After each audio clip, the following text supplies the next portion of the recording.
الكرة لصالح الفريق الاماراتي بمرتده في منتصف الملعب. خطيره خطيره خطيره، يا ساتر يا ساتر يا ساتر يا ساتر يا ساتر يا ساتر يا ساتر، جول جول. اوه الحاج بوقش يسجل، الحاج بوقش يفتتح النتيجة. أي أمور تسير للفريق الإماراتي، أي أمور تسير للفريق الإماراتي وفرحة الجماهير الإماراتية. وحذرنا بأن الفريق الإماراتي سيكون مختلف على أرضه. البداية وعامل ديب يصنع للحاج بوقش ابن الجزائر، ابن الجزائر، ابن 27 عاما يسجل في مرمى وليد عبد الله، وجول للفريق الإماراتي. لكن بإذن الله يتكرر السيناريو كما حدث في الرياض. تقدم الفريق الإماراتي وسجل الشباب رباعية وقلب النتيجة. كيف يستطيع الشباب أن يقف أمام خطيرة؟ الله، جول للفريق الإماراتي. ما الذي يحدث؟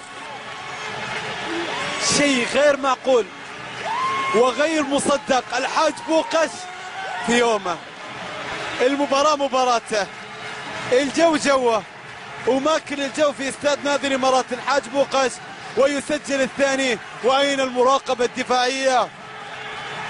أسئلة كثيرة بصراحة اتركها للزملاء في الاستوديو التحليلي، اتركها للكباتن محمد داية وللكابتن بادر رافي.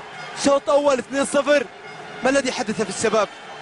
برفقة زميلي سلمان مطويع، كنا نتمنى يا سلمان بأن يكون مارسيلو في محاولة تسديدة. مارسيلو، جول جول جول جول جول جول جول للفريق الشبابي، جول للفريق الشبابي. والله برافو، عودة بإذن الله أن تكون نقطة تحول وتقليص النتيجة.